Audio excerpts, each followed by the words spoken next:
स्थैर्यम स्थिरता देता है, धैर्यम धैर्य देता है, लांघवम हल्कापन, प्रत्यक्षम आत्मनः निर्लिप्तम। ये 7 साधन हैं। आज हमको इन 7 साधनों में पहला जो साधन है सत्कर्मणा शोधनम च, सत्कर्म से शोधन होता है, शुद्धि होता है, इसके बारे में समझना है। सत्कर्मणा शोधनम च। ठीक है, सबके पास पीडीएफ है, पीडीएफ को ओपन किए होंगे। तो हमने इसमें स्टार्टिंग में ही एक वो बना दिया है कि ये जो शुद्धि क्रिया है, एक मिनट, तो इसमें क्या है ना कि ये सठ कर्म का हमने एक पीडीएफ बनाया हुआ है,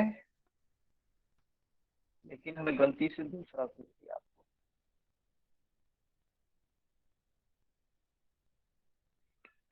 तो सठ कर्म 6 शुद्धि क्रियाएं बताई हैं, और ये 6 शुद्धि क्रियाएं क्या हैं? धौती, वस्ती, नेति, नौली, त्राटक, कपाल भाती। ये 6 शुद्धि क्रियाएं हमको सीक्वेंस याद होना चाहिए। धौती नेति को लौलिकी बोला गया है, त्राटकम त्राटक है, और फिर कपाल भाती, लास्ट में कपाल भाती बताया है। ठीक है, तो हमने जो पीडीएफ अभी भेजा था, अभी दूसरा भेज रहा हूँ, इसको ओपन करें तो थोड़ा सा उसमें कुछ करेक्शन किया था हमने, इसको अभी ओपन कर ले।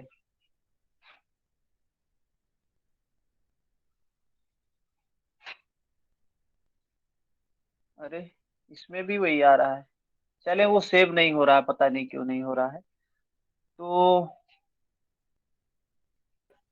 सर सर कपाल सीक्वेंस एक बार रिपीट करेंगे क्या? सर कपाल भाती को भाल भाती भी इसी में कहा गया है ना?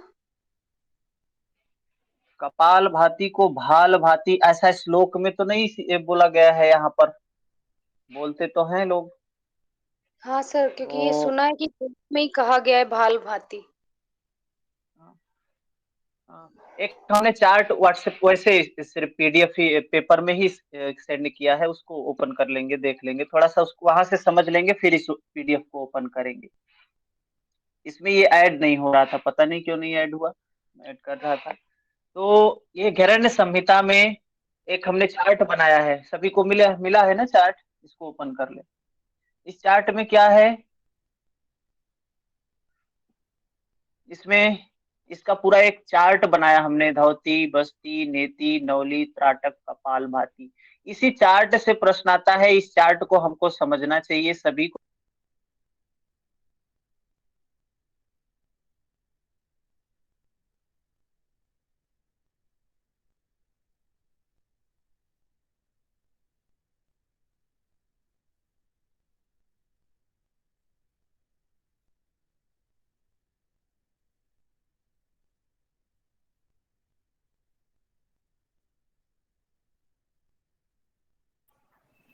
आवाज सबको ही नहीं आ रही है, मुझे ही नहीं आ रही। आवाज नहीं आ रही है। आवाज नहीं आ रही है कि लग रहा है सर लॉग आउट हो गए हैं। ठीक हो है, सकता है नेटवर्क की वजह से लेफ्ट हुआ। अभी आएगा, अभी आएगा। अभी ठीक है? जी ठीक है सर। Yes sir. क्यों? यस सर, सब सही है। हाँ हाँ, ठीक है ठीक है। तो क्या है कि घैरण्य संहिता में ये योग के शुद्धि क्रिया में जो चीजें 6 बताई गई हैं, इसको आपने सभी ने ओपन किया होगा, जिसमें सठ कर्म, कितने सठ कर्म बताए गए हैं? 6 हैं। उनका सीक्वेंस क्या है? धौती, वस्ती, नेति, नौलिकी, त्राटकम, कपाल भाती। और स्वात्माराम ने क्या सीक्वेंस बताया था? धौती, वस्ती, नेति, ये तो शुरू के 3 थे सेम, लेकिन उसके बाद उन्होंने त्राटक बता दिया था। राम जी ने नेति के बाद, नेति भी नाक और आंख से संबंधित क्रिया है, स्वात्मा राम जी ने उसके बाद आंख की ही क्रिया जिसको नेति को बता दिया था। लेकिन घिरण्य में महर्षि घिरण्य ने नौलिकी बताया, लौलिकी, और इस शब्द का प्रयोग लौलिकी किया गया है, वही महर्षि स्वात्माराम ने क्या किया है? उन्होंने नौली बोला है। तो ये सीक्वेंस भी आ जाता है प्रश्न में कि क्या सीक्वेंस बताया गया है। धौती, वस्ती, नेति, लौलिकी, त्राटकम, कपाल भाती, ये है। इसके बाद चार्ट में देखेंगे धौती। धौती क्या है, कितने प्रकार की धौती है, तो 4 प्रकार की धौती का वर्णन किया गया है। अंतर धौती, दंत धौती, हृद धौती और मूल शोधन। यह 4 प्रकार की जो धौती क्रिया है इनको हमें समझ लेना है। इसमें क्या क्या चीजें आती हैं। धौती क्या है, धौती का काम क्या है, धोने का काम करती है, सफाई का काम करती है। धौती शब्द से ही पता चल रहा है कि ये धोने का काम कर रही है, अंगों को साफ करने का काम कर रही है। तो धौती सफाई हम कहाँ कहाँ करते हैं, अंतर में करते हैं, अंतर प्रदेश में करते हैं। अंतर क्या है, अंतर भाग कौन कौन सा है, ये जो नाभि के आसपास का एरिया है वो अंतर प्रदेश के अंतर्गत आता है। ये जो शरीर के अंदर की भाग की सफाई होती है इसके अंदर आता है, अंतर धौती के अंतर्गत आता है। और उसकी सफाई हम कई प्रकार से करते हैं, अभी देखेंगे। तो 4 प्रकार बताया गया है अंतर धौती में, 4 प्रकार। प्रश्न यहीं से पूछते हैं, धौती कितने प्रकार की है, 4 प्रकार की। अंतर धौती कितने प्रकार की है, 4 प्रकार की। दंत धौती कितने प्रकार की है, 5 प्रकार बताया गया है। 4 नहीं बताना है किसी को, 3 नहीं बताना है। दंत धौती 5 है। और उसके बाद आता है हृद धौती। हृद धौती क्या है, हृद धौती के प्रकार बताए गए हैं 3। फिर आता है मूल शोधन।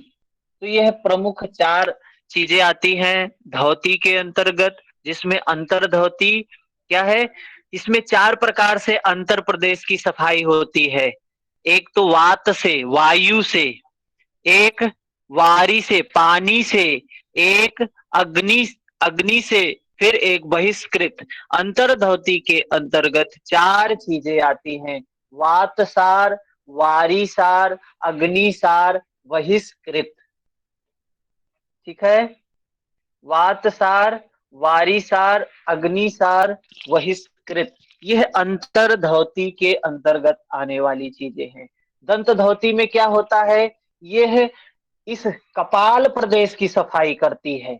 कपाल, जिसको हम क्या बोलते हैं, सिर बोलते हैं, सिर की सफाई करती है। तो सिर में कौन कौन सी चीजें आती हैं, हमने पढ़ा है एनाटॉमी में, सिर का भाग क्या है, गर्दन से ऊपर का भाग। क्या क्या आता है इसमें, दंत मूल, इस दंत की सफाई करते हैं, तो रोज करते हैं हम तो। जिह्वा की सफाई रोज करते हैं। कर्ण, कर्णरंध्र, ये कर्णरंध्र की सफाई के लिए बोला है। ये कर्णरंध्र धौती है, जिसमें 2 कान है हमारे शरीर में, तो दोनों कान को इन्होंने 2 मान लिया है। तो 2 कान, दंत और जिह्वा 4 हो गया। और इसके बाद कपाल रंध्र। कपाल रंध्र क्या है, ये कपाल रंध्र एक चक्र भी है, सिद्धांत पद्धति में और योग में भी वर्णन।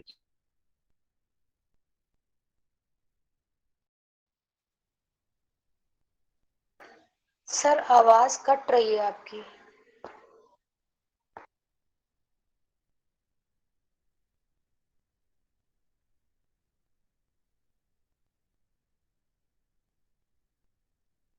गई है, इसको करने से लाभ मिलता है। तो दंत धौती के अंतर्गत 4 चीजें आई, दंत मूल, जिह्वा मूल, कर्णरंध्र, कपाल रंध्र। इसके बाद हृद सर धौती, हृद धौती कपाल में सर सर आप कपाल रंध्र को दोबारा बता दो, आवाज नहीं आई थी। कपाल रंध्र को दोबारा बता दो, आवाज नहीं आई थी आपकी। कपाल रंध्र अभी अभी अभी अभी इनको करके देखेंगे, ठीक है, एक एक करके इनको देखेंगे। हृद धौती क्या है, इसमें 3 चीजें आती हैं, दंड हम लोग प्रैक्टिकल करते हैं, वमन हम लोग प्रैक्टिकल करते हैं, वस्त्र हम लोग प्रैक्टिकल करते हैं। धोती के अंदर क्या क्या आता है, वमन और वस्त्र। इसके बाद है, तो अभी ये धोती के कितने प्रकार बताए गए। आवाज कट रही है, सभी को आवाज कट रही है, हाँ सर। सभी लोगों को आवाज कट रही है क्या। यस सर, आवाज कट रही है। अच्छा मेरे तरफ क्लियर है आवाज। सर इधर आवाज क्लियर नहीं है। सर कट रही है सबकी आवाज। अच्छा जी सर। ठीक है, अभी ठीक है ना? चलिए, हाँ ठीक है तो सर। ये धोती का हमने जो एक वो बनाया है, इसके बाद हम एक एक धोती को देख लेते हैं। ठीक है, धोती के अंतर्गत कौन सी धोती आई? अंतर धोती। सबसे पहले अंतर धोती क्या है? वातसार। वातसार क्या करता है? जिसमें हम वायु क्या करते हैं? अंतर धौती में ये वात सार है, इसमें वायु का पान करते हैं। वायु पान करते हैं मतलब क्या है? कौवे की चोंच के समान दोनों होंठ करके धीरे धीरे वायु पान करते हैं। और उसके बाद क्या करना होता है? उस वायु को थोड़ा देर तक रोकते हैं, फिर वायु को बाहर निकाल देते हैं, गुदा मार्ग से बाहर निकाल देते हैं। इससे हमारे शरीर के अंतर प्रदेश की सफाई होती है, जिसको वातसार अंतर्धौती बोलते हैं। ठीक है, और इसको करने से लाभ क्या है? क्या करना चाहिए? वातसार धौती। एक चीज और जान लीजिए, ये धौती जितनी बताई गई है, सारी धौती गोपनीय है। सारी धौती निर्मल करने का काम करती है, शुद्ध करने का काम करती है, रोग को समाप्त करती है, जठराग्नि प्रदीप्त करती है। यह अंतर धौती के वातसार धौती का लाभ है। वारीसार धौती देखते हैं क्या है? वारीसार धौती क्या करना होता है? सभी जानते हैं वारीसार को क्या बोलते हैं? शंख प्रक्षालन। हम लोग शंख प्रक्षालन सभी लोग करते हैं, कुछ लोग नहीं किए होंगे तो उनको हम बता देते हैं क्या होता है ये शंख प्रक्षालन। शंख प्रक्षालन जैसे शंख होता है ना, पंडित लोग जो पूजा पाठ जब करते हैं, हवन करते हैं, तो उसको क्या करते हैं? आवाज से फूंक के उसमें से आवाज निकलता है, शंख। इस शरीर को एक शंख के तरीके मानकर इसमें पानी डाल के, जैसे ब्राह्मण लोग उस शंख की धुलाई करते हैं, वैसे इस शरीर को धुलना होता है। तो ये पानी डाल के वारीसार में क्या करते हैं? शंख प्रक्षालन में क्या करते हैं? पानी पीते हैं, आसन करते हैं, पानी पीते हैं, आसन करते हैं, पानी पीते हैं, आसन करते हैं। फिर जब तक ये क्रिया करते रहते हैं, जब तक मल द्वार से बिल्कुल स्वच्छ पानी वापस ना आ जाए, जैसा पानी हम पी रहे हैं वैसा ही पानी बाहर ना निकल जाए, तब तक ये क्रिया करते रहते हैं। लेकिन ये क्रिया अत्यंत गोपनीय क्रिया है, देवों जैसा शरीर प्राप्त होता है। इस क्रिया को करने से देवताओं के जैसा शरीर प्राप्त हो जाता है। इसमें आसन करने होते हैं, इसमें आसन करने होते हैं। प्रमुख रूप से 4 आसन इसमें बताए गए हैं। आप देख रहे होंगे कि कौन कौन से आसन बताए गए हैं। हम पानी कर पीते हैं, पानी पीना होता है, 1 गिलास पानी पियो, फिर उसके बाद ये चारों आसन सीक्वेंस से करना होता है। कौन कौन से आसन हैं? सर इनको 5 आसन सर बताए 5 हैं। आसन है सर, 4 आसन नहीं है। ठीक है, ठीक है, 5 ही है, 5 ही है आसन, 5 हैं। लेकिन ये तिर्यक ताड़ासन और ताड़ासन एक ही के अंतर्गत आता है। जब हम प्रैक्टिकल करते हैं ना, जब हम प्रैक्टिकल करते हैं तो ताड़ासन अलग नहीं करते हैं, तिर्यक ताड़ासन अलग नहीं करते हैं। ये जो स्ट्रेचिंग करके उसके बाद दोनों तरफ ये जो प्रैक्टिकल होता है उसमें 4 ही आसन करते हैं, लेकिन यहाँ के लिए हमारे 5 हैं। पहला है ताड़ासन। ताड़ासन, उसके बाद तिर्यक ताड़ासन। इसका सीक्वेंस क्या होता है? 4 बार ताड़ासन करते हैं, 4 बार तिर्यक ताड़ासन करते हैं, फिर 4 बार कटी चक्रासन करते हैं, उसके बाद फिर 4 बार तिर्यक भुजंग आसन करते हैं, लास्ट में 5वां है उदराकर्षण। ये उदराकर्षण जो आसन है इसको 4 बार करते हैं। ऐसे फिर इन आसनों को 4-4 बार सीक्वेंस में करना होता है। जैसे एक आसन 4 बार किया, फिर इन चारों को करने के बाद फिर एक बार, फिर एक बार, फिर एक बार, ऐसे 4 बार करते हैं। प्रैक्टिकल ये होता है। तो ये है अत्यंत गोपनीय क्रिया है, शरीर को शुद्ध करने वाली क्रिया है और काफी लाभ से प्राप्त होता है। आसन का सीक्वेंस भी पूछ लेते हैं, कभी कभी आसन का सीक्वेंस पूछा जाता है कि यह लास्ट का आसन कौन सा है? हम्म सर लास्ट का लास्ट आसन का नाम है उदराकर्षण आसन। उदराकर्षण, इसमें देख रहे हैं ये इसी तरीके से करते हैं। ये प्रैक्टिकल किसी गुरु के निर्देशन में ही सीखना चाहिए, बहुत ही महत्वपूर्ण होता है। नहीं तो कोई ना कोई दिक्कत होती है तो संभालने वाला नहीं होता है। गुरु जो रहता है वो समझता है चीजों को, व्यक्ति को भय नहीं होता है, डर नहीं होता है, आराम से चीजें कर सकते हैं। ठीक है। तीसरी क्रिया होती है अग्निसार। तीसरी सर सर ये जब चारों आसन करने के बाद में कितना पानी पीना चाहिए दोबारा? ये जो आसन 5 बताए गए हैं, इन 5 आसनों को करना, पानी पीना है, फिर 5 आसनों को 4 बार से 4 क्रम में करना है, फिर 1 गिलास पानी पीना है, फिर यही क्रिया करना है, फिर पानी पीना है, फिर यही क्रिया करना है। ये क्रिया करते ही रहते हैं। जब नेचर कॉल आता है, जब संवेदना आती है कि मुझे लेटरिन में जाना है, तो जाते हैं, फ्रेश होके आते हैं, फिर यही क्रिया शुरू कर देते हैं, पानी पीना, आसन करना, पानी पीना, आसन करना। जब फिर नेचर कॉल आता है, फिर जाते हैं, फिर आते हैं, फिर यही काम शुरू कर देते हैं, जब तक पूरी तरीके से ये उसके एनएस के द्वारा जब तक द्वार के माध्यम से स्वच्छ पानी बाहर नहीं आ जाता है, तब तक ये क्रिया हम करते रहते हैं। ठीक है। इसके बाद आता है अग्निसार। बताएं सर, इसमें गुनगुनाना और नमक वाला पानी पिया जाता ना? हाँ, वो सब पिया जाता है, लेकिन उसका हम डिस्कशन यहाँ नहीं करेंगे। जी सर। तीसरा है अग्निसार। वो हम डिस्कशन जब करेंगे जब हमारे पास टाइम होगा। अभी हमारे पास टाइम नहीं है, हमको इस टेक्स्ट को 2-3 दिन में खत्म करना है। ठीक है। सर एक बार इसके अग्निसार लाभ, सर इसके लाभ भी बताइए। लाभ इसके बताया ना कि अत्यंत ये देवों जैसा शरीर प्राप्त हो जाता है। ये है सबसे महत्वपूर्ण लाभ है जो लिखा गया है टेक्स्ट में। देवताओं के जैसे शरीर प्राप्त होता है। अब अग्निसार क्रिया पर चलते हैं। तीसरी क्रिया है अग्निसार। क्या है? अत्यंत गोपनीय क्रिया है। अग्निसार जानते हैं कैसे करना होता है? अपने इस पेट को बार बार 100 बार आगे पीछे करने के लिए बोला गया है। उड्डयन, इसको क्या करते हैं? जैसे उड्डयन लगाते हैं उस तरीके से आगे झुक कर पेट को, नाभि के निचले हिस्से को बार बार आगे पीछे 100 बार करने के लिए बोला गया है।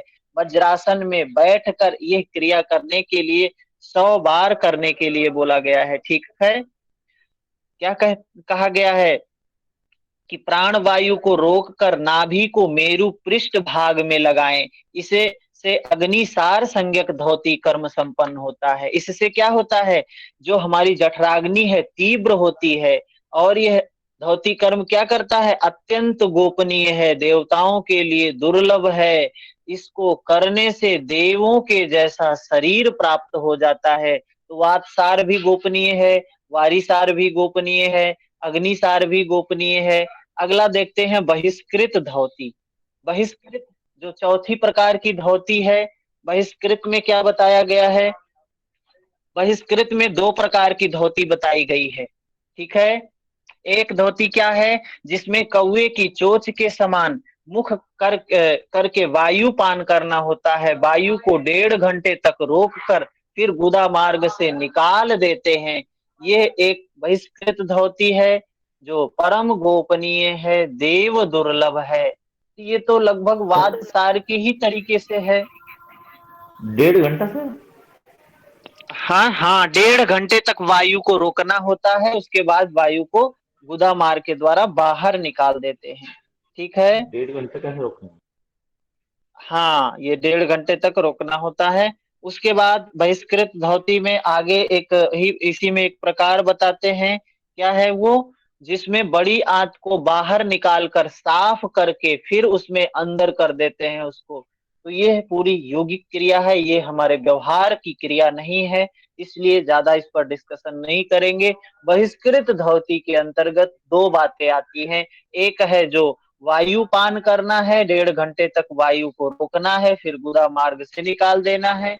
दूसरी जो क्रिया है उसमें क्या है कि वायु को बड़ी आंत को, इस जो शक्ति नाड़ी जिसको बोलते हैं, उसको बाहर निकालते हैं, साफ करते हैं, तेल वगैरह उसमें लगाते हैं, उसके बाद फिर से अंदर प्रवेश करवा देते हैं।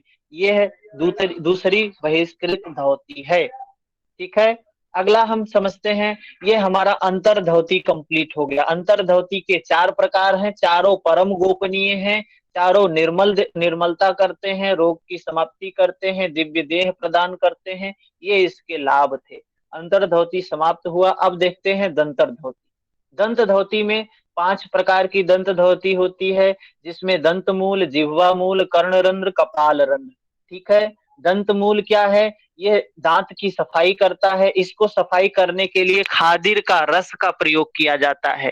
खादिर का रस, ऐसा एक बार प्रश्न आया है कि खादिर रस का प्रयोग कहाँ होता है, किस चीज का बोला गया है, कौन सी धातु उनका प्रयोग बोला गया है? तो खादिर। ये खादिर क्या होता है? कत्था। कत्था जो पान में डाल के खाते हैं उसको कत्था बोलते हैं। उसके पत्ते, उसके पेड़ की, उसकी डाली को, उसके रस को प्रयोग करने के लिए कहा गया है दंत धोती में। ठीक है, इतनी बात आती है दंत धोती में। इससे हमारे दांत स्वच्छ होते हैं, साफ होते हैं। योगी को नित्य प्रति इस क्रिया को करना चाहिए। हम सभी लोग इसको करते हैं। ठीक है, जिह्वा शोधन क्रिया, दूसरी क्रिया है जिह्वा शोधन।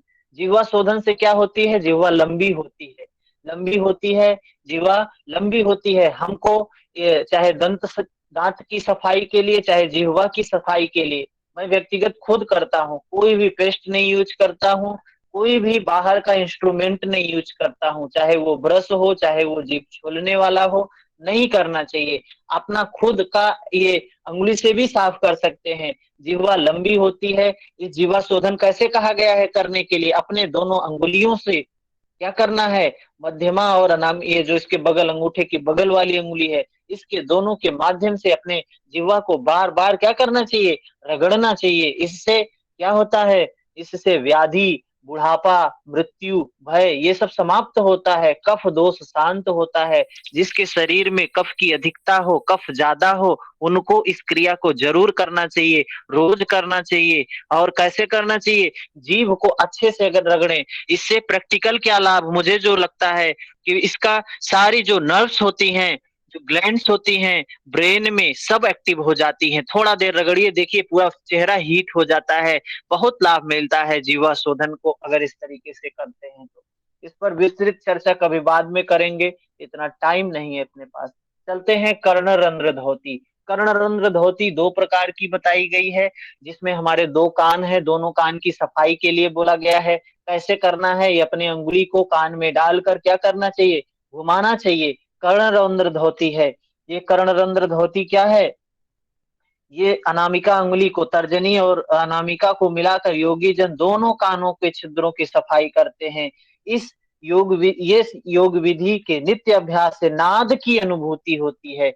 नाद की अनुभूति होती है, महत्वपूर्ण है। नाद की अनुभूति होती है। व्याधि, बुढ़ापा, मृत्यु नहीं आता है।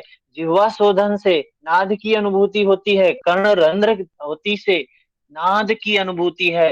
महत्वपूर्ण प्रश्न है, नाद की अनुभूति कौन सी शुद्धि क्रिया से होता है? बहुत महत्वपूर्ण प्रश्न है ये, कर्णरंध्र धोती से। उसके बाद प्रश्न आता है कपाल रंध्र धोती। कपाल रंध्र धोती क्या है? यह कपाल है, जिसको हम ब्रह्मरंध्र बोलते हैं। ये कपाल रंध्र क्या करता है? कपाल रंध्र धोती, इस पे हमको क्या करना चाहिए? पानी, जैसे हम तेल को लेकर अपने सिर में ऐसे ऐसे रखते हैं, वैसे हमको पानी से रोज सुबह में अपने सिर को थपकी देना चाहिए। कपाल दोष, कफ दोष से निवृत्ति होती है। जिह्वा शोधन से भी कफ दोष समाप्त होता है।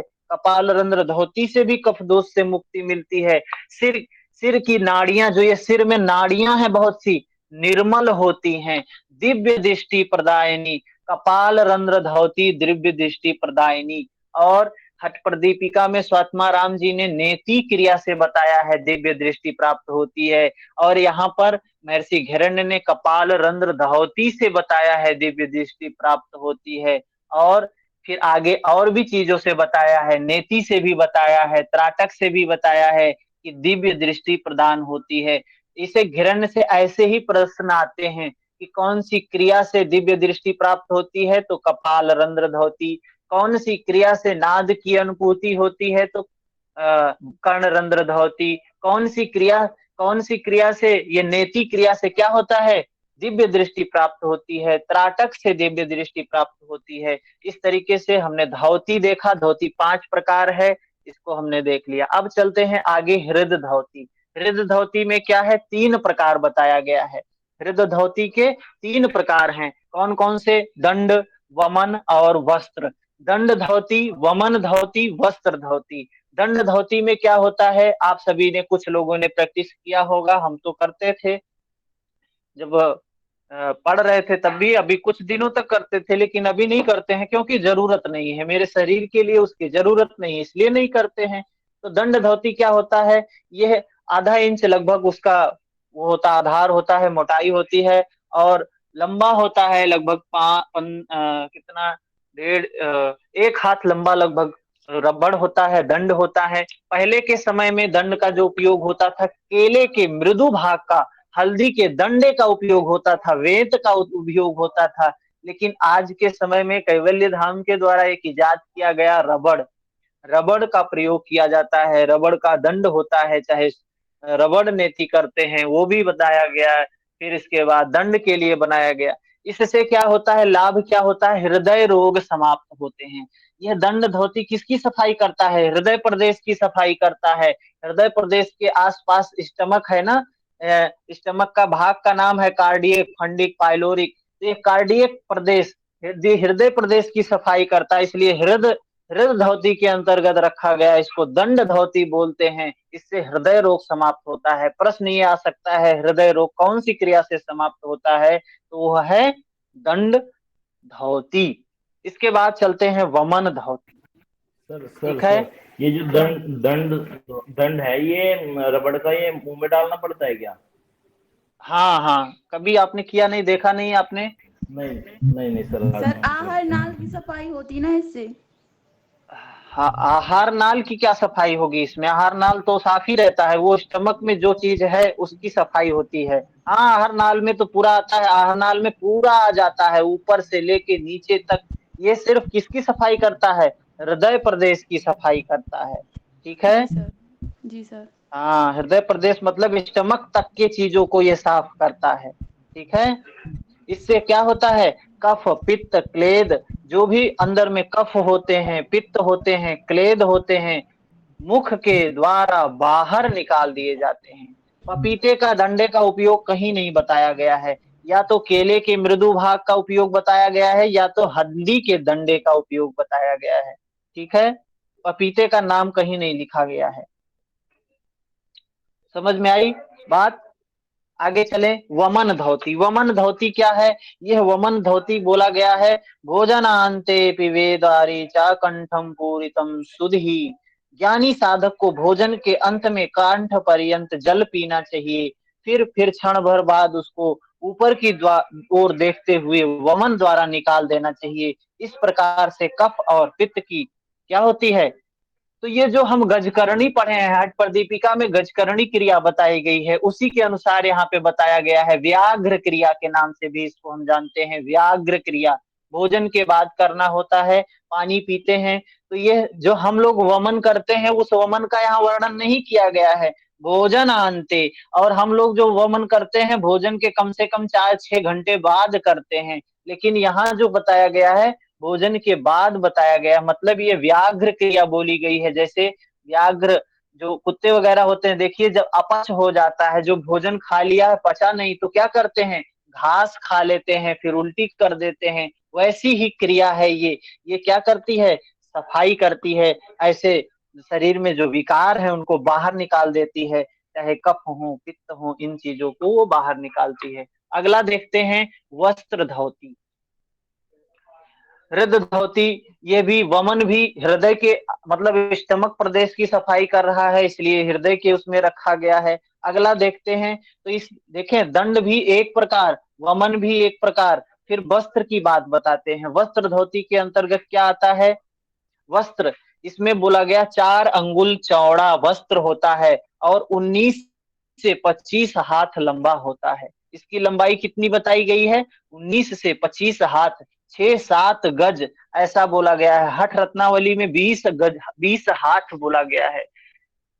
तो इसकी लंबाई 19 से 25 हाथ लंबा होता है वस्त्र। इसको वस्त्र को खाते हैं, जैसे बकरी पत्ते को चबाती है, वैसे ही वस्त्र को खाते हैं हम लोग। तो ये ज्यादा टाइम का प्रोसेस नहीं होता है, मुश्किल से 10 मिनट। और हमारे यहाँ तो कुछ ऐसे हमारे मित्र थे जो 3 मिनट में ही ये 20 फीट का वस्त्र, 20 हाथ का वस्त्र 3 मिनट में ही खा लेते थे, इतना तेज थे खाने वाले। तो ये अभ्यास होता है। दूसरी चीज कि आपके शरीर की सिचुएशन होती है, स्थिति। हो सकता है आपके शरीर में वात है तो खाए जाएगा ही नहीं, लेकिन कफ है, कफ वाला व्यक्ति तो बहुत तेजी से खाएगा, क्योंकि कफ है ना, वो जल्दी जल्दी खाएगा। जिसके अंदर वात है उसके अंदर ड्राइनेस ज्यादा होगा, वस्त्र अंदर जाता ही नहीं। जैसे मैं आज तक कभी नहीं खा पाया पूरा वस्त्र।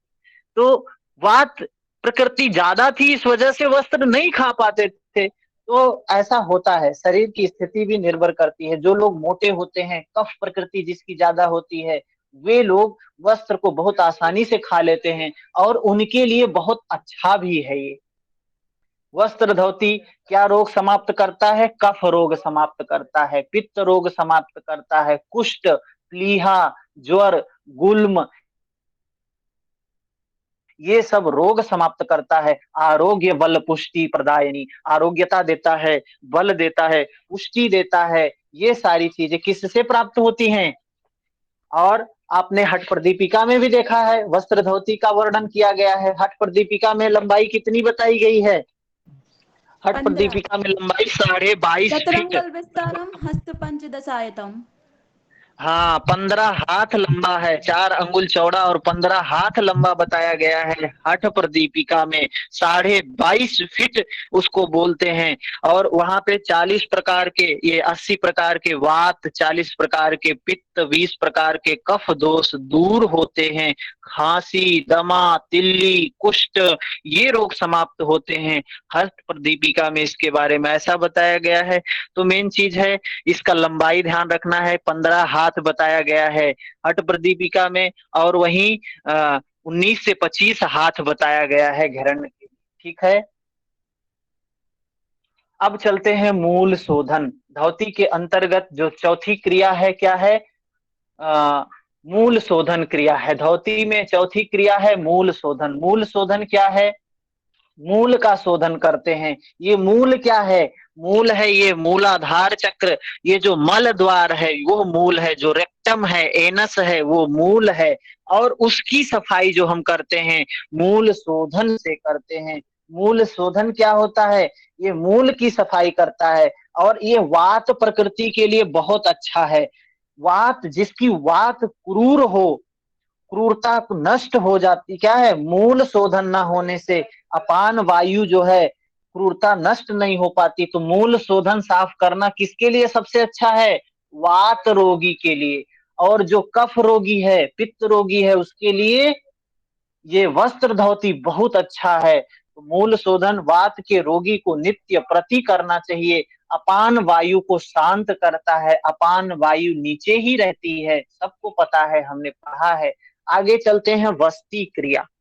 बस्ती क्रिया, बस्ती क्रिया के बारे में देखते हैं। तो मैं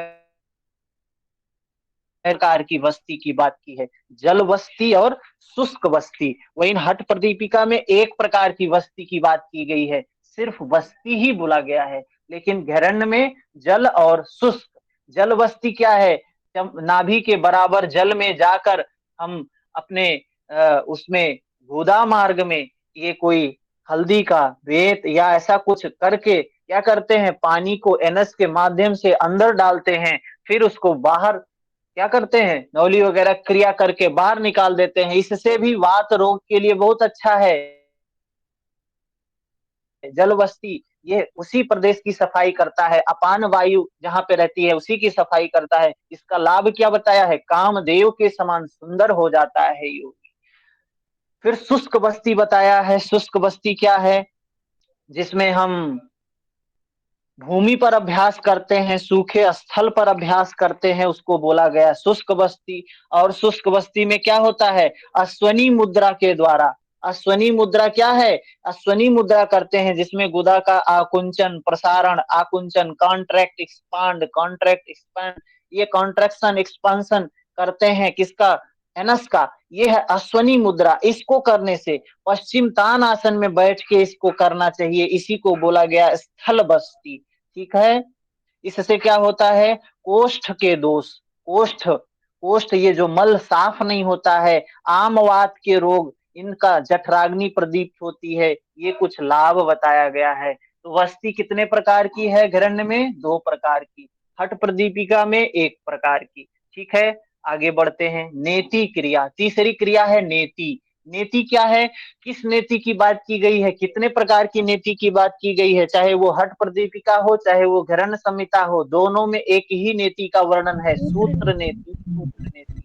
ठीक है, ये सूत्र नेति, कहीं भी ये नहीं लिखना कि 3 प्रकार है, घृत नेति, जल नेति, सूत्र नेति, द्रवण नेति, ऐसा कुछ नहीं है, वर्णन सिर्फ सूत्र का मिला है। और सूत्र क्या है, आधा हाथ लंबा सूत्र होना चाहिए। कितना लंबा होना चाहिए, आधा हाथ। हठ प्रदीपिका में 9 इंच लंबा सूत्र बोला गया है, और घिरण्य में आधा हाथ लंबा सूत्र है। और इस सूत्र नेति से क्या होता है, खेचरी की सिद्धि होती है।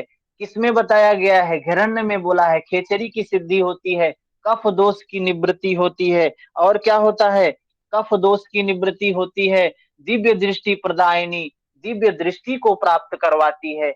और दिव्य दृष्टि को कौन प्राप्त करवाती है, और दिव्य दृष्टि को कौन प्राप्त करवाती है, कपाल रंध्र धौती, कपाल रंध्र धौती दिव्य दृष्टि को प्राप्त करवाती है, त्राटक दिव्य दृष्टि को प्राप्त करवाती है। वही हठ प्रदीपिका में सिर्फ सूत्र नेति को कहा गया है दिव्य दृष्टि प्रदायिनी। और हठ प्रदीपिका में बोला गया है कंधे से ऊपर के रोग समाप्त होते हैं, जरतुर ऊर्ध्वा, ये ऊर्ध्व रोग मतलब सिर के सारे रोग समाप्त होते हैं, किससे, सूत्र नेति से। और यहाँ पे क्या बोला गया है, कफ दोष की निवृत्ति होती है, खेचरी की सिद्धि होती है। ठीक है, समझ में आया। अब आगे चलते हैं नौली, चौथे नंबर पर घिरण्य संहिता में नौली की। सर इसमें दिव्य दृष्टि नहीं बोला गया है, किसमें, घिरण्य में बोला गया है, दिव्य दृष्टि प्रदायिनी बोला गया है। और सर लंबाई आधा हाथ लंबा होता है, और वैसे सर वो क्या 15-42 या ऐसे कुछ भी तो है ना, ऐसा कुछ सर लंबाई। हाँ, बलिष्ठ भर, ऐसा बलिष्ठ भर बोला गया है। इसका जो वो है आधा हाथ लंबा सूत्र। ठीक है, और दिव्य दृष्टि प्रजायते 51 नंबर सूत्र में बोला गया है घिरण्य संहिता में। ठीक है, हाँ जी सर। तो हाँ, ये स्पष्ट होना चाहिए। इसके बाद आते हैं नौली, लौलिकी शब्द प्रयोग किया गया है, महर्षि घिरण्य के द्वारा नौली के जगह पर लौलिकी शब्द प्रयोग किया गया है। वहीं पे चौथी क्रिया स्वात्माराम जी के द्वारा क्या बताई गई है, नौली नहीं बताई गई है, उन्होंने क्या बताया है, त्राटक बता दिया है। यहाँ ये नौली बताया, लौलिकी बोला है। लौलिकी का काम क्या है, कितने प्रकार की नौली बताई गई है, नौली का वर्णन कितने प्रकार का किया गया है, 1 प्रकार का। अगर टेक्स्ट में पूछते हैं तो 1 प्रकार की नौली बताई गई है, चाहे हठ प्रदीपिका हो चाहे घिरण्य संहिता हो।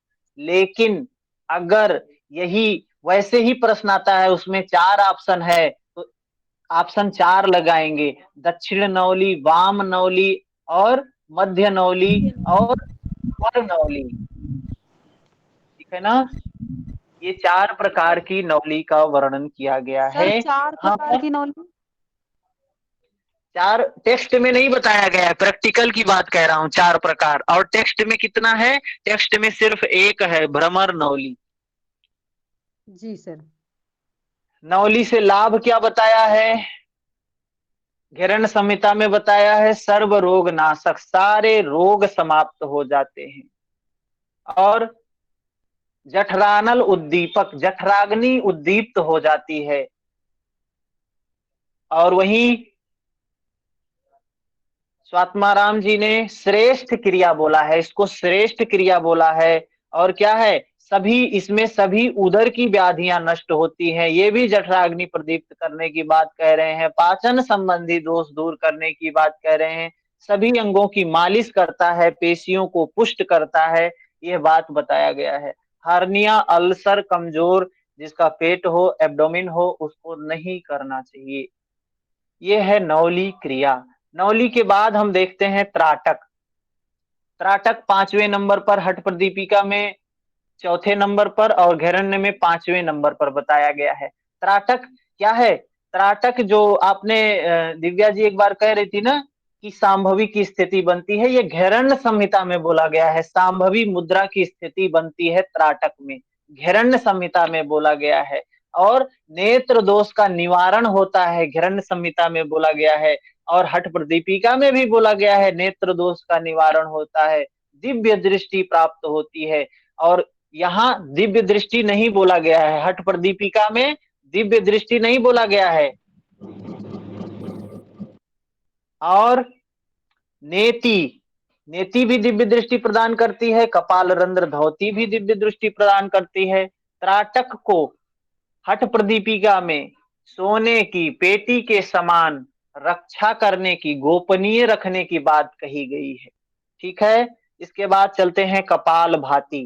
कपाल भाती क्रिया, छठी क्रिया है कपाल भाती, जिसमें हठ प्रदीपिका में एक ही कपाल भाती बताया गया है, लेकिन घेरण्य संहिता में कपाल भाती कितना बताया गया है? 3 प्रकार का कपाल भाती बताया गया है। इस कपाल भाती को भाल भाती शब्द बोला गया है। ठीक है, कपाल भाती शब्द को भाल भातिम त्रिधा, भाल भाती बोला गया है। तो ये भी प्रश्न आ सकता है कि कपाल भाती को भाल भाती हठ प्रदीपिका में बोला गया है या घेरण्य में बोला गया है? घेरण्य संहिता में भाल भाती शब्द का प्रयोग किया गया है। और कपाल भाती जो नहीं आता, इसको ठीक से समझा दीजिए। क्या समझा दें? भाल भाती शब्द ये जो आया है घेरण्य संहिता में, ये मुझे कम समझ में आता है, इसका आप बता दीजिए अच्छे से। भाल भाती ये जो शब्द है ना, ये क्या है? भाल भाती मतलब, ये भाती का मतलब होता है चमकाने वाला।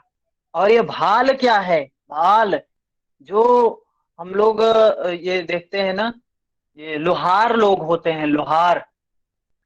हाँ, तो इनके पास कुछ ऐसा होता है, लोहार की धोखनी के समान होता है भैया। हाँ वही भाल, उसी को भाल भाती। जैसे लोहार की धौकनी चमकती है, भाती होती है, वैसे ही इसको कपाल भाती को भाल भाती बोला गया है। ये 3 प्रकार का घेरण्य ने बताया है, वात क्रम, व्युत क्रम, शीत क्रम। लेकिन इनका टेक्निक अलग है। हम लोग जो कपाल भाती करते हैं उसका टेक्निक अलग है, हठ प्रदीपिका के अनुसार करते हैं। और हठ प्रदीपिका में बताया गया है कपाल प्रदेश का शोधन करती है, चेहरे को चमकदार बनाती है, कफ विकार नष्ट करती है। वही इसमें कपाल भाती 3 प्रकार का बताया है, वात क्रम, व्युत क्रम, स्यूत क्रम। वात क्रम क्या है? जिसमें नाड़ी शोधन के जैसे करने के लिए बोला गया है। हम जो कपाल भाती करते हैं, बार बार वायु को बाहर निकालते हैं, ऐसा नहीं बोला गया है इनके द्वारा। इनके द्वारा क्या बोला गया है? इनके द्वारा बोला गया है कि जैसे नाड़ी शोधन करते हैं ऐसे करने की बात की गई है। तो वात क्रम करना कैसे है? नाड़ी शोधन की तरीके से, बाएं नासिका से लेना, दाहिने से छोड़ना, दाहिने से लेना, बाएं से छोड़ना। ठीक है, सर्दी और खांसी से मुक्ति प्राप्त होती है वात क्रम करने से। इसके बाद आता है व्युत क्रम। कपाल भाती का कितना प्रकार है? 3 प्रकार। व्युत क्रम कपाल भाती, व्युत क्रम कपाल भाती क्या होता है? ये उल्टा है। उल्टा का मतलब क्या है? नाक से पानी पीते हैं, व्युत है, व्युत मतलब उल्टा है, नाक से पानी पीकर मुंह से निकाल देते हैं। टेक्निक इजी टेक्निक है, अभ्यास की बात है, कर सकते हैं, सभी लोग करने योग्य है, सबके करने योग्य है। नाक से पानी पीकर मुंह से निकाल देते हैं। और क्या होता है? कफ दोष नाशक, कफ का निवृत्ति होता है। ठीक है, कफ दोष नाश होता है ये व्युत क्रम कपाल भाती करने से। ठीक है, यह बताया गया है। इसके बाद आता है शीत क्रम कपाल भाती। शीत क्रम कपाल भाती क्या होता है? शीतकार करते हुए, ऐसे करते हुए पानी पीते हैं, उसके बाद ये लगा लेते हैं जालंधर बंद। जैसे ही जालंधर बंद लगाते हैं, अपने आप सारा पानी बाहर आ जाता है, भर भर भर भर बाहर निकल जाता है, कुछ नहीं करना होता इसमें। शीतकार करते हुए पानी पीना, तुरंत जालंधर बंद लगाना, तुरंत सारा पानी दोनों नासिका से बाहर हो जाता है। ठीक है, इससे क्या होता है, कामदेव के समान सुंदर होता है। कौन सा प्राणायाम हठ प्रदीपिका में बताया गया है कामदेव के समान सुंदर बनाने का, कोई बता सकता है? कारी सर। शीतकारी। हाँ, शीतकारी प्राणायाम। यहाँ पे क्या बोला है, कौन सा ये है शीत, यहाँ शीतकारी प्राणायाम है। यहाँ शीत का क्रम कपाल भाती है जो कामदेव के समान सुंदर बना देता है। कफ दोष निवारण, तो कफ दोष तो सारी कपाल भाती करती है, चाहे वो हठ प्रदीपिका की हो चाहे गरंड की हो। बुढ़ापा नहीं आता है शीत क्रम कपाल भाती करने से। हमको रोज करना चाहिए शीत क्रम कपाल भाती। ठीक है, बात समझ में आया। आज हमारा टारगेट था कि हम अपने सटकर्म को समाप्त कर लें।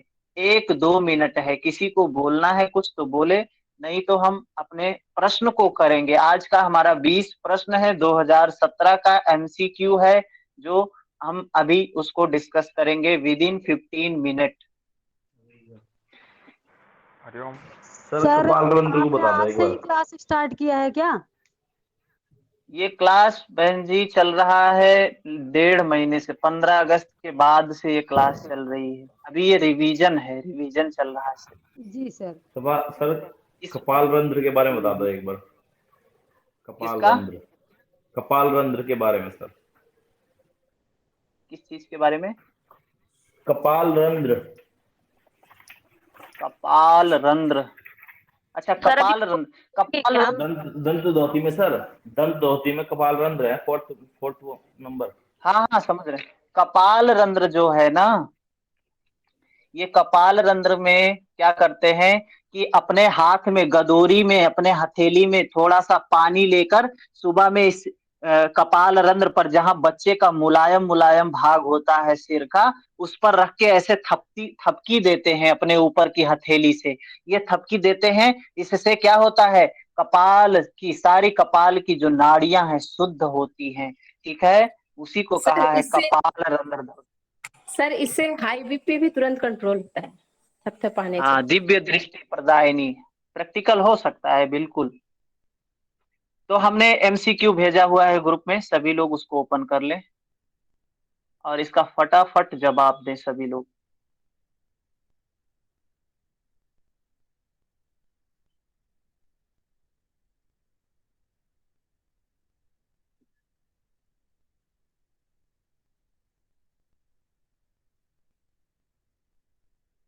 मिला सभी को? नहीं आया है। हो गया सर, हेलो पहुंच गया। जी जी, नहीं आया सर। सर, नहीं आया है। आ गया सर। क्यों नहीं आया? सर आप आ कौन से गया है। ग्रुप में हैं?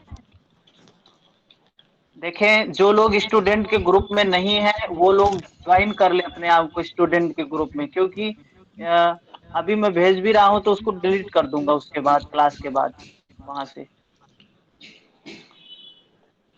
है ना।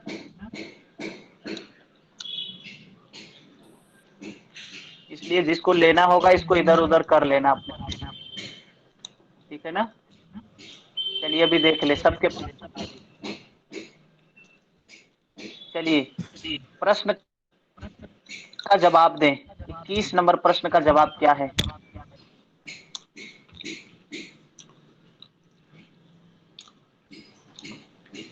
कितना बोला सर आपने? 30 नंबर? 20 कितना है, जो भी प्रश्न है आपके सामने उसके बारे में बताएं। कौन सा प्रश्न है? प्रश्न संख्या बोले कितना है? 21 नंबर। 21 नंबर का जवाब क्या है? 21 नंबर प्रश्न। सर 1 और 3। हाँ, लिख के भेजें, टेक्स्ट मैसेज करें। ठीक है सर। हाँ, टेक्स्ट मैसेज करें। सी ऑप्शन है, बिल्कुल सही है। सी नंबर महर्षि पतंजलि के द्वारा जो प्राणायाम बताया गया है वो कौन कौन सा है? बाह्य अभ्यंतर स्तंभ वृत्ति, ये और उसके बाद बाह्य अभ्यंतर विषयाक्षेपी चतुर्था, ये 4 प्राणायाम महर्षि पतंजलि के द्वारा बताया गया है। 22 नंबर प्रश्न क्या है? पतंजलि के अनुसार क्रिया योग के अभ्यास का उद्देश्य क्या है? क्या है इसमें? विवेक ख्याति। सही आंसर लिख के भेजना है, टेक्स्ट मैसेज करना है। इसका ऑप्शन कौन सा सही है? तपः स्वाध्याय ईश्वर प्रणिधानानि क्रिया योगः। इसका उद्देश्य क्या है? अगला सूत्र बताता है, समाधि भावनार्थ क्लेश तनुकरणार्थश्च। समाधि की भावना जागृत करना और क्लेश को तनु करना, ये हमारा इस प्रश्न का जवाब। दो चीज है इसमें, समाधि भावनार्थ, क्लेश तनुकरण। हाँ, बोलना नहीं है, माइक ना ऑन करे क्योंकि और सभी को बाधा होती है। लिख के भेजे आप, मैं समझाने का प्रयास करूंगा कि आप सबको अच्छे से समझ में आ जाए। ठीक है, तो ये समाधि की भावना जागृत होती है और क्लेश तनुक होते हैं इससे। अब इसके बाद आता है 23 नंबर प्रश्न, व्यक्तित्व के फ्रायड मॉडल के घटक निम्नलिखित में हैं। क्या क्या हैं? व्यक्तित्व के फ्रायड मॉडल के घटक कौन कौन से हैं? बताएं, कौन कौन सा चीज है?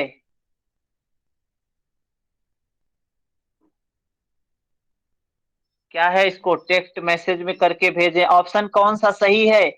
ये 2 3 4 ऐसा नहीं लिखना है, जो ऑप्शन सही है, ए बी सी डी, पहला दूसरा तीसरा चौथा, कौन सा सही है यही लिख के भेजना है। और अपने आप को नोट करना है कि मेरा सही हुआ कि गलत हुआ।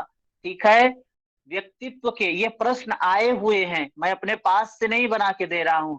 व्यक्तित्व के फ्रायड मॉडल के घटक कौन कौन से हैं? ऑप्शन नंबर कौन सा सही है? ऑप्शन नंबर बी सही है, बी। क्या क्या है? इदम, आईडी। आईडी क्या है? इदम, मतलब सबसे पहले नंबर पर क्या होगा? आई भी होगा। लास्ट वाला सबसे पहले इदम है, उसके बाद ईगो है, फिर सुपर ईगो है।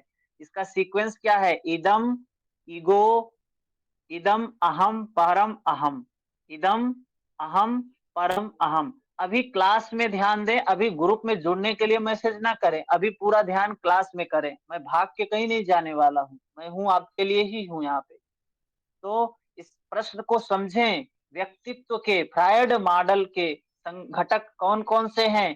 पहला है इदम, अहम, परम अहम। ये 3 सीक्वेंस याद होना चाहिए, इदम, अहम, परम अहम। ठीक है सर इसका 24। अर्थ आपने सर इसका अर्थ आपने बताया ना, इदम अहम परम अहम। इदम का क्या बताया? मैं इदम अर्थ, इसका अर्थ कुछ नहीं बताया हमने।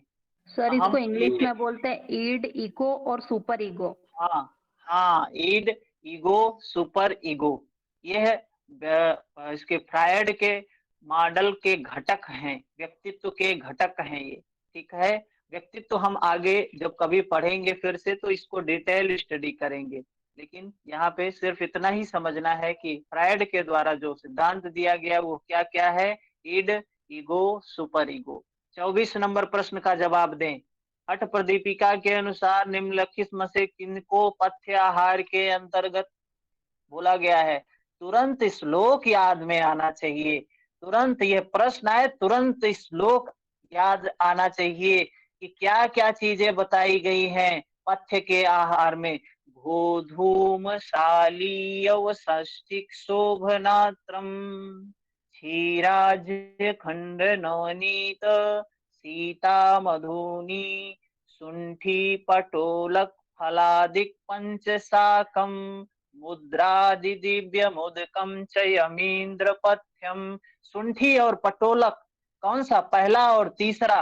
तुरंत ऑप्शन सही हो गया, सी नंबर ऑप्शन सही है। ठीक है, इसके बाद सर एडमिन ही भेज पा रहे हैं, हम नहीं लिख के भेज पा रहे हैं उत्तर, ग्रुप लॉक है। नहीं नहीं, ऐसा ग्रुप में नहीं भेजना है, ये जहाँ पे आप जहाँ से जुड़े हैं, ये जो ऐप है कौन सा? मीट, गूगल मीट के ऐप पे मैसेज करना है। वहाँ किसी ओके बच्चे सर। से पूछ लीजिए, आपको पता नहीं होगा कैसे मैसेज करते हैं। हाँ सर, हाँ कॉल मुझे मैसेज में मैसेज करिए। ठीक है, 24 नंबर प्रश्न हो गया। अगले प्रश्न पर चलते हैं, 25 नंबर प्रश्न। जवाब दे इसका। केंद्रीय तंत्रिका तंत्र के मुख्य भाग, अभी कल ही पढ़ा, इसमें तो किसी का गलत होना ही नहीं चाहिए। केंद्रीय तंत्रिका तंत्र के मुख्य भाग कौन कौन से हैं? सेंट्रल नर्वस सिस्टम के पार्ट कौन कौन से हैं? कल ही पढ़ा है और बढ़िया से पढ़ा है, तो इसको तो गलत नहीं होना चाहिए किसी का।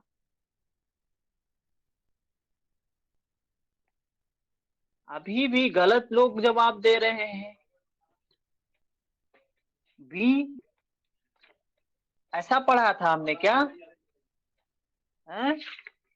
सेंट्रल नर्वस सिस्टम अभी कल ही पढ़ा, आप लोग जो है गलत जवाब भी दे रहे हैं कुछ लोग। कैसा ऐसा भैया ए आएगा। ए ऑप्शन होगा। सेंट्रल नर्वस हाँ सिस्टम जी, में कौन कौन सी चीजें आती हैं?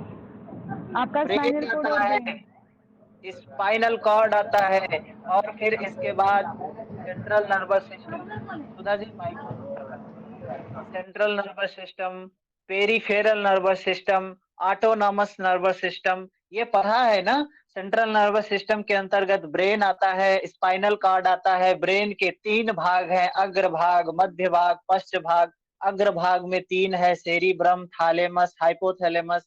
मध्य में कार्पोरा सेरिब्रल, पश्चिम में सेरिबेलम, मेडुला। ये तो अभी कल ही हमने पढ़ा, इसमें गलत होने का कोई चांस ही नहीं होता है। ठीक है, इसके बाद 26 नंबर प्रश्न। हाई बीपी, उच्च रक्तचाप के कौन से जोखिम कारक हैं? हाई ब्लड प्रेशर के पेशेंट में कौन कौन सा खतरा होता है? क्या है इसका जवाब? बताएं, इसका जवाब क्या होगा? क्या है? अगर हाई ब्लड प्रेशर जिसका है, जिसको ओबेसिटी है, मोटापा है, खतरनाक है। और स्ट्रेस है, खतरनाक है। तनाव है, स्ट्रेस है, खतरनाक है। अगर वो स्मोकिंग करता है, धूम्रपान करता है, तो खतरनाक है। क्या ऑप्शन सही होगा? बी ऑप्शन सही होगा। आपको तो पता है मोटा व्यक्ति है, हाई ब्लड प्रेशर खतरनाक। टहलना खतरनाक होगा, वॉकिंग करता है तो अच्छी बात है। तो 3 ऑप्शन जिसमें हो उसको काट दो। बी वायु वाला कट गया, बी वाला वायु कट गया। माइक बंद करके रखें कृपया, क्योंकि आवाज सभी की नहीं आती है। अगर माइक किसी का ऑन हो जाता है तो आवाज में प्रॉब्लम होने लगती है। ठीक है ना? तो इसमें ऑप्शन कौन सा सही है? डी ऑप्शन सही है, चौथा ऑप्शन सही है, जिसमें मोटापा, स्ट्रेस और स्मोकिंग ये खतरनाक कारक हैं। वॉकिंग तो अच्छा ही होता है। ठीक, 27 नंबर प्रश्न का जवाब दें। 27 नंबर, वायु विवर शोध साइनोसाइटिस के प्रबंधन के लिए सर्वाधिक महत्वपूर्ण योगाभ्यास क्या है? साइनोसाइटिस, वायु विवर शोध के लिए सबसे अच्छा अभ्यास क्या क्या होगा? बताएं।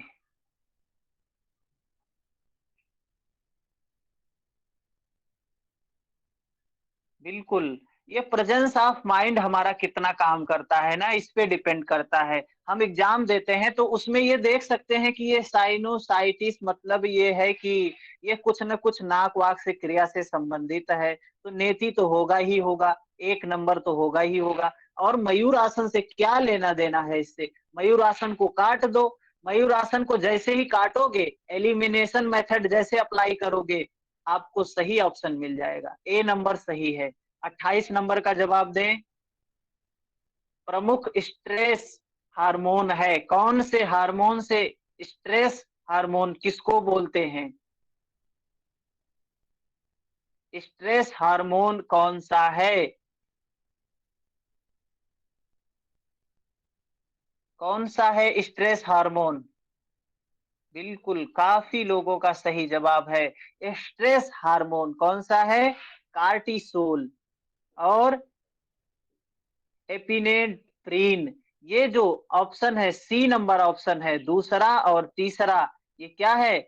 स्ट्रेस हार्मोन है। ठीक है, और ग्लूकेगॉन, प्रोलैक्टिन, ये स्ट्रेस हार्मोन नहीं है, ये दोनों स्ट्रेस हार्मोन हैं। 29 नंबर प्रश्न का जवाब दें। हठ प्रदीपिका के अनुसार हठ सिद्धि के लक्षण कौन है? अभी कल ही किया है इसको तो कल ही हमने पढ़ा है। हठ सिद्धि के लक्षण क्या क्या बताया गया है स्वात्मा राम जी के द्वारा? बिल्कुल बढ़िया से श्लोक में बताया है स्वात्मा राम जी ने। क्या कहा है? ब्रपु किशुत्वं वदने प्रसन्नता नाद स्फुटुत्वं नयने सुनिर्मले आरोग्यता बिंदु जयो इंद्रीपनम नाड़ी विशुद्धिर्हठ सिद्धि लक्षणम। क्या बताया है? सही ऑप्शन है 29 नंबर का जवाब क्या है? ए सही है। नेत्र निलमन होना चाहिए, शरीर पतला होना चाहिए, मुख पर प्रसन्नता होना चाहिए। पहला, दूसरा, तीसरा ऑप्शन सही है। स्मरण शक्ति का वर्णन नहीं किया गया है। 30 नंबर प्रश्न नंबर 30 का जवाब दें। हठ प्रदीपिका के अनुसार सूर्य भेदन प्राणायाम के लाभ हैं। क्या बताया है सूर्य भेदन प्राणायाम का लाभ? हठ प्रदीपिका में सूर्य भेदन का लाभ क्या बताया है? बताएं जल्दी से। सूर्य भेदन प्राणायाम का लाभ क्या है? सूर्य भेदन प्राणायाम का लाभ है क्या? ए ऑप्शन, बिल्कुल ए सही है। पहला और दूसरा सही है। कपाल शुद्धि करता है, कपाल शोधन करता है। और हठ प्रदीपिका में कौन सी क्रिया है जो कपाल शोधन करती है? नेति है, नेति। और कपाल भाती भी कपाल शोधन करती है, नेति भी कपाल शोधन करती है, सूर्य भेदन भी कपाल शोधन करता है। ठीक है। और वात दोष दूर करता है, सूर्य भेदन वात दोष दूर करता है, हीट देता है, पेट में कृमि दोष नष्ट करता है। ये कपाल भाती, ये सूर्य भेदन का लाभ है हठ प्रदीपिका के अनुसार। वायु को संतुलित नहीं करता है, भूख प्यास को संतुलित नहीं करता है। ठीक है। 31 नंबर प्रश्न का जवाब दें जल्दी से। किस आसन के अभ्यास के दौरान मेरुदंड का झुकाव पीछे की ओर होता है? बड़ा सिंपल प्रश्न है। प्रेजेंस ऑफ माइंड आपका क्या है उसी पे ये निर्भर करता है। इसका ऑप्शन सही क्या होगा बताएं? कौन कौन से? पश्चिम तान तो होगा ही नहीं, तो पश्चिम तान को हटा दो, एक ऑप्शन तो ऐसे ही डिलीट हो गया। और क्या नहीं होगा? वज्रासन। वज्रासन में क्या होता है? वज्रासन में क्या रहता है? भुजंगासन में क्या रहता है? ठीक है। किस आसन के अभ्यास के दौरान मेरुदंड का झुकाव पीछे की ओर रहता है? कौन कौन सा आसन है वो? क्या वज्रासन में भी पीछे की ओर झुकते हैं? नहीं। भुजंगासन में पीछे की ओर स्पाइन झुकता है, धनुरासन में पीछे की ओर स्पाइन झुकता है। तो ऑप्शन नंबर सी सही है। ठीक है, सी। अगला प्रश्न 32 नंबर प्रश्न।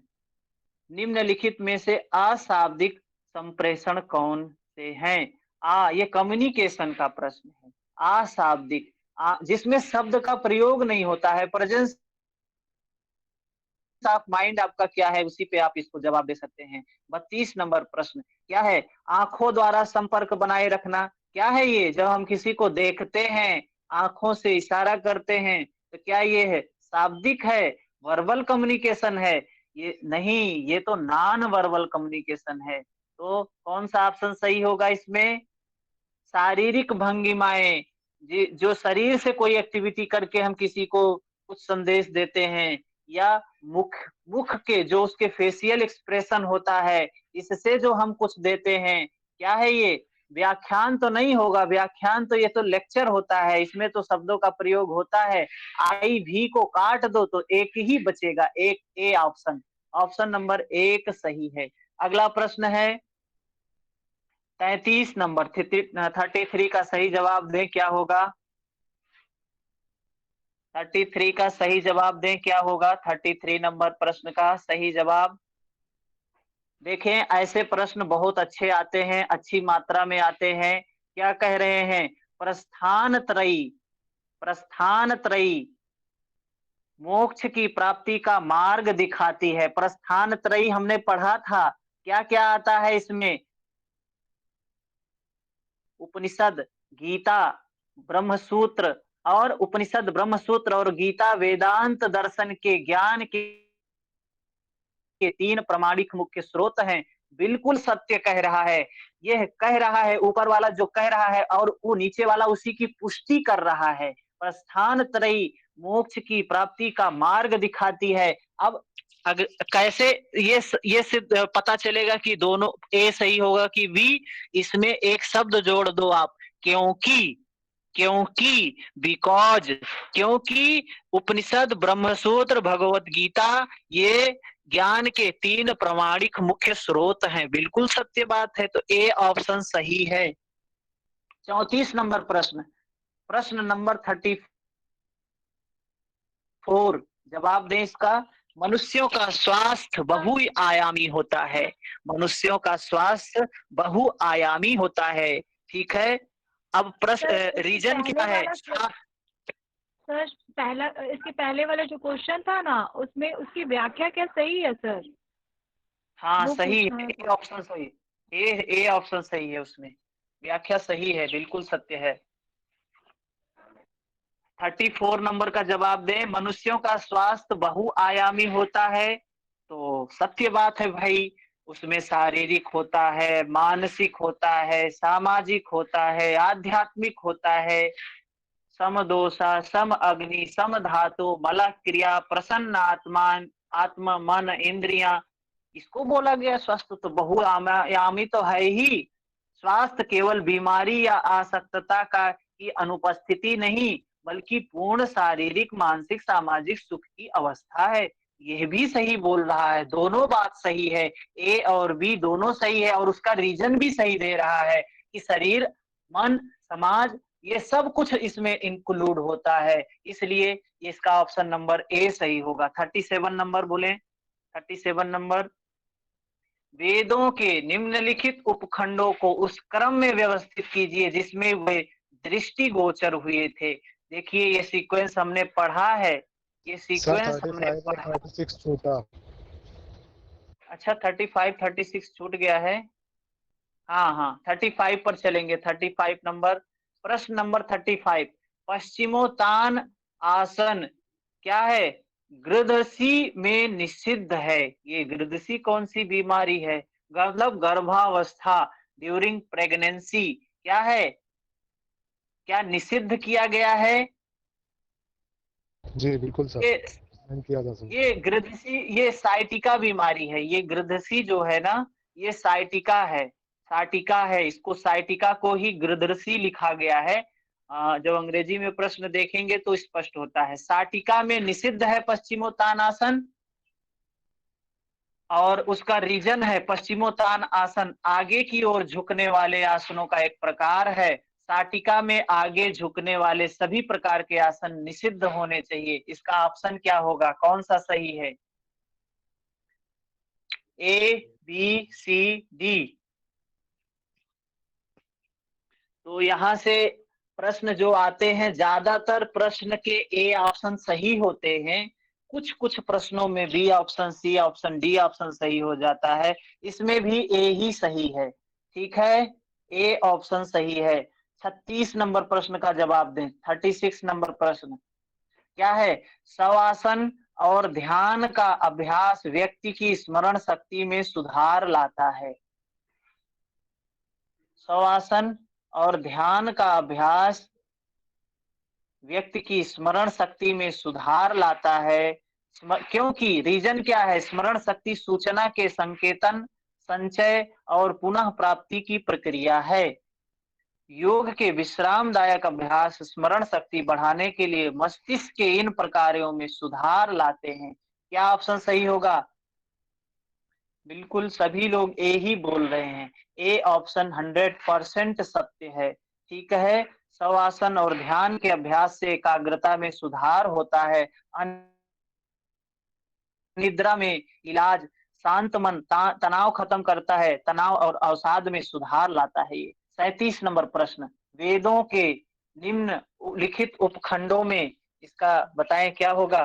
वेद के जो खंड हैं क्या है, इनका सीक्वेंस क्या होगा, इनका सीक्वेंस क्या होगा, वेद के जो ये खंड हैं इनका सीक्वेंस सबका क्या है, क्या बताया गया है, हमने पढ़ा है इनके बारे में अच्छे से।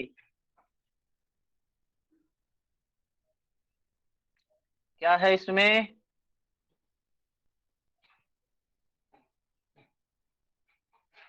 D number, option number D बोल रहे हैं, सभी डी बोल रहे हैं।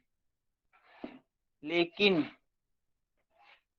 ठीक है, इसमें क्या है, इसका ऑप्शन नंबर डी सही है। वेदों के उपखंडों का सही क्रम है संहिता, ब्राह्मण, आरण्यक और उपनिषद। तो ये हमने वहां पे लिखा क्या था, उपनिषद, आरण्यक, ब्राह्मण, संहिता, ये हमने सीक्वेंस लिखा था। इस तरीके से इनका खंडों का जो है सही क्रम है ये, ठीक है, 1 2 3 4, शुरू से लास्ट से शुरू तक, ठीक है। अच्छा, समझ में आया सभी को। 38 नंबर प्रश्न का जवाब दें, 38 नंबर प्रश्न का जवाब दें।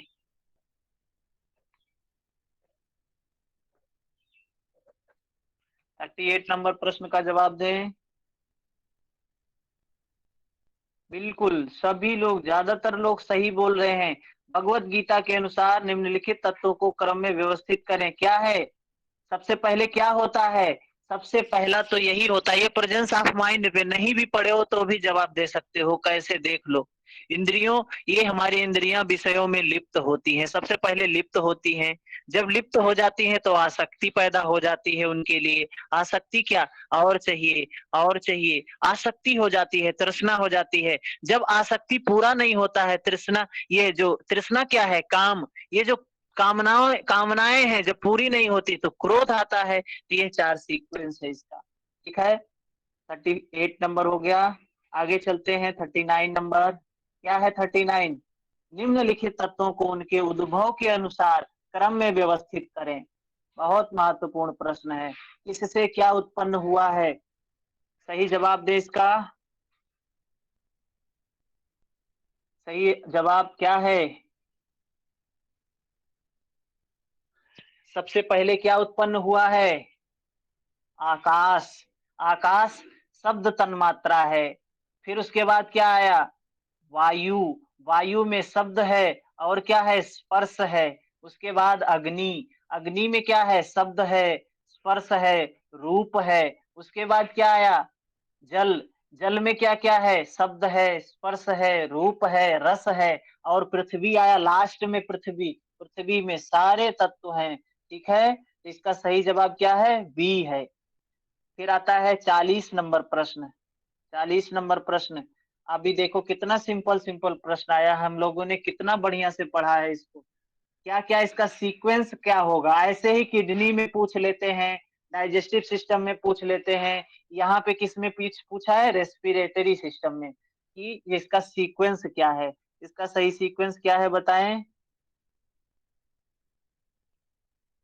बिल्कुल सभी लोग सही बोल रहे हैं। ट्रैकिया सबसे ऊपर आता है, फिर ब्रोंकाई आता है, फिर ब्रोंकियोल्स आता है, फिर एल्वुलाई, सबसे लास्ट में एल्वुलाई आता है, ठीक है।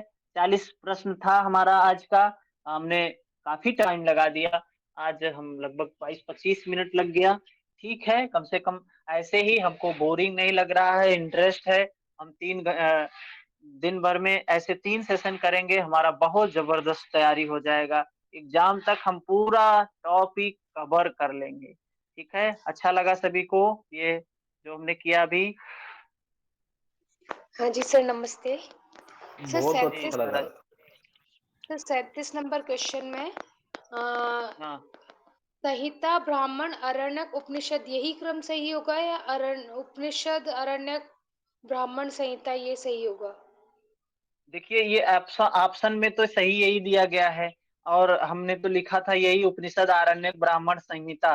लेकिन यहाँ पे सही दिया है तो इसी को हम, इसी का ही ये है, तो इसको मानेंगे। 1 2 3 4, संहिता, ब्राह्मण, आरण्यक, उपनिषद।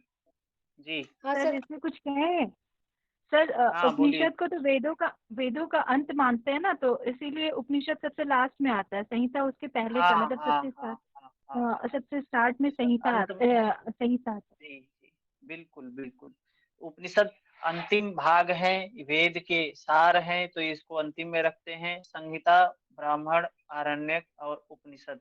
ऐसे ही हमारे जो पॉइंट हमने गलत भी पढ़े हैं, इस प्रश्नों के माध्यम से वो सारे हमारे क्लियर हो जाएंगे। इसलिए इस सेशन को बिल्कुल नहीं छोड़ना है। अभी जो 20-22 दिन बचा हुआ है, बहुत महत्वपूर्ण है हमारे एग्जाम के लिए। इसमें हमारी बहुत तैयारी हो जाएगी, बहुत अच्छी तैयारी हो जाएगी।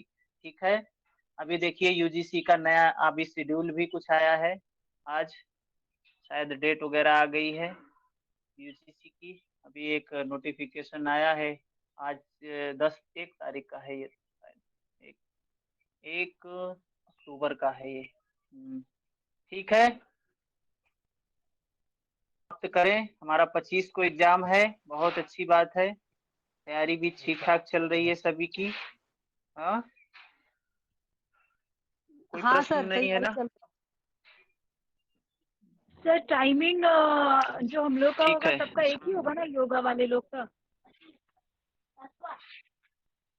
हाँ एक ही टाइम में होगा, सबका एक टाइम में होगा। ठीक है, चले हाँ जी, समाप्त करते हैं। धन्यवाद। सर प्रणाम।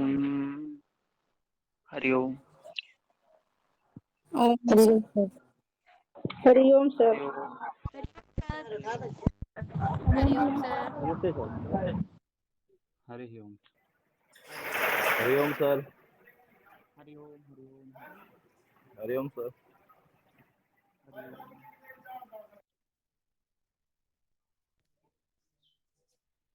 हरिओम सर। हरिओम।